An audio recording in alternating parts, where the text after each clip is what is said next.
Did you know that billionaire entrepreneur and Shark Tank star Mark Cuban was approached by the Kamala Harris team to be Vice President of the United States? As you already know, he said no.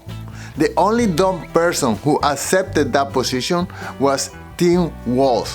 Here is Mark Cuban in a conversation with podcaster Tim Miller telling us what happened. Somebody I kind of trust said that they asked you to send in VP vetting papers and you said no, the list would be too long. Is that true?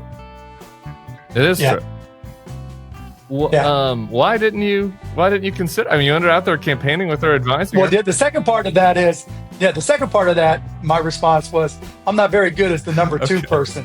And so the last thing we need is me telling Kamala, the president, that no, that's a dumb idea, right? And I'm not real good at the shaking hands. All right. If it was you instead of Tim Walz, who the hell knows? I don't know. It feels maybe different.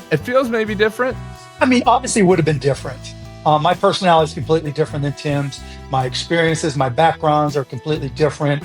I think I cut through the shit more directly. I'm not a politician. And so it would have been different, but it would have been awful. She would have fired me. It would have been better than days. Present situation. One of the things that I admire about Mark Cuban is his honesty. Intellectually, I believe that he is far more capable than Tim Walz. But it's also true that he is not a politician. It would have been very difficult for him to endure all the handshaking and all the fake smiles that come with the job.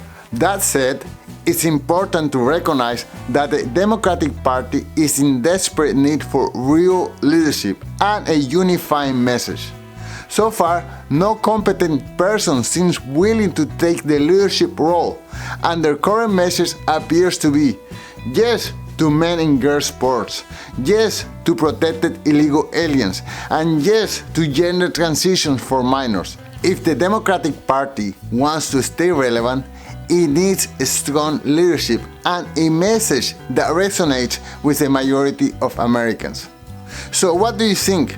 Should Mark Cuban have considered the role of vice president, or did he make the right call by turning it down? Let me know in the comments below, but before you go, please don't forget to sign up for our newsletter at alainguillot.com/newsletter. Thank you so much for watching, and until next time, peace.